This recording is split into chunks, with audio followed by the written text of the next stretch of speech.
The Surgeon General in the United States says alcoholic drinks should carry a warning label much like cigarettes do for cancer risks. The advisory issued today warns that consuming alcohol increases the risk of developing breast, colon, liver, and other cancers. It also calls for guidelines on alcohol consumption to be reassessed. The Surgeon General called alcohol the third leading preventable cause of cancer in the United States after tobacco and obesity.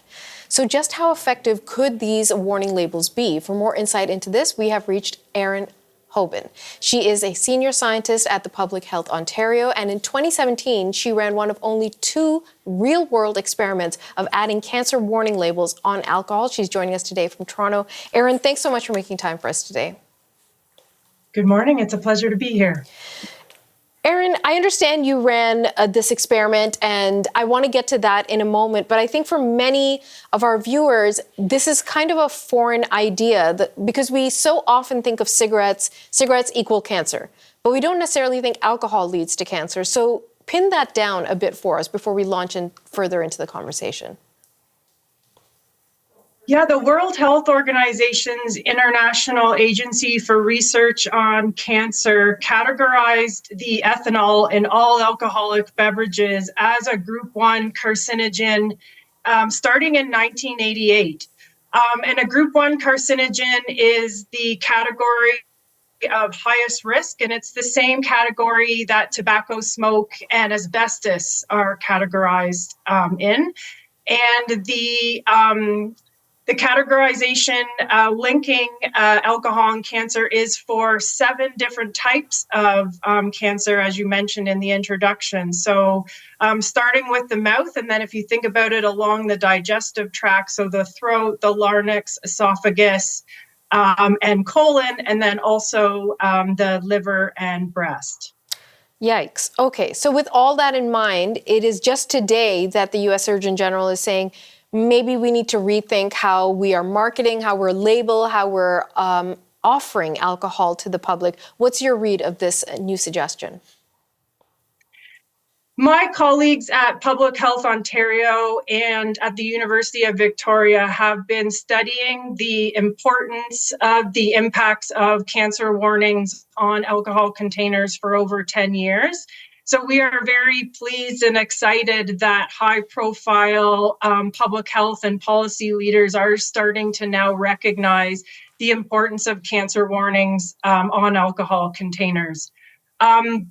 The evidence in Canada and internationally shows that alcohol consumers are largely unaware that alcohol causes cancer, and that providing this information to consumers makes them report that they would think more about the health risks from consuming alcohol and potentially even cut back on their alcohol use.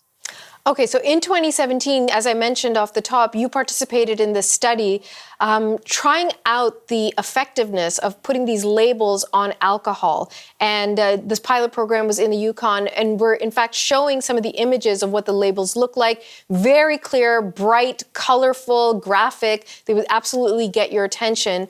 So walk us through the methodology, the experiment, and what you found in the end.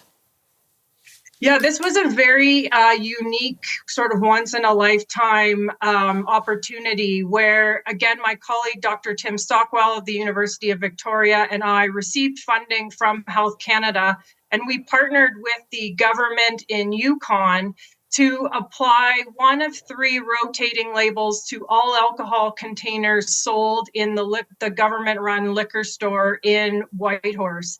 The 3 labels that we tested, one included a cancer warning message, one label included the 2011 low risk drinking guidelines for men and for women, and the 3rd label included the number of standard drinks in an alcohol container, and we had a standard drink label for wine, spirits, beer, and ciders.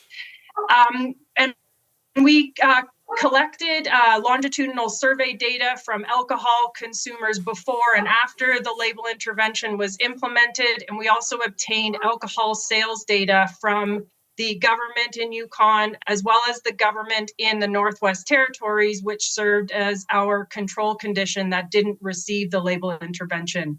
And the results of our analyses showed very clearly and very consistently that exposure to alcohol warning labels can increase consumer awareness of the link between alcohol and cancer, as well as awareness of low-risk drinking guidance, and can also reduce alcohol consumption both at the individual level as well as the population level.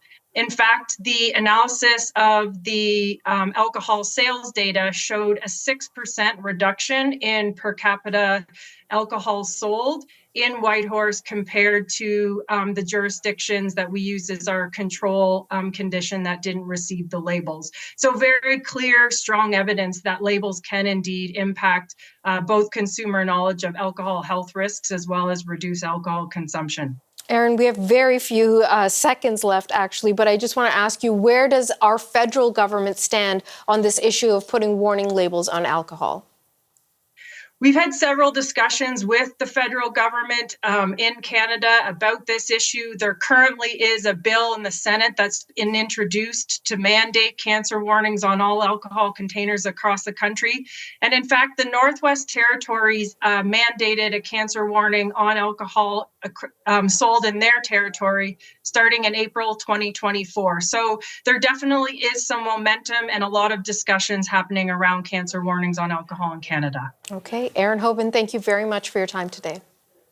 Thank you.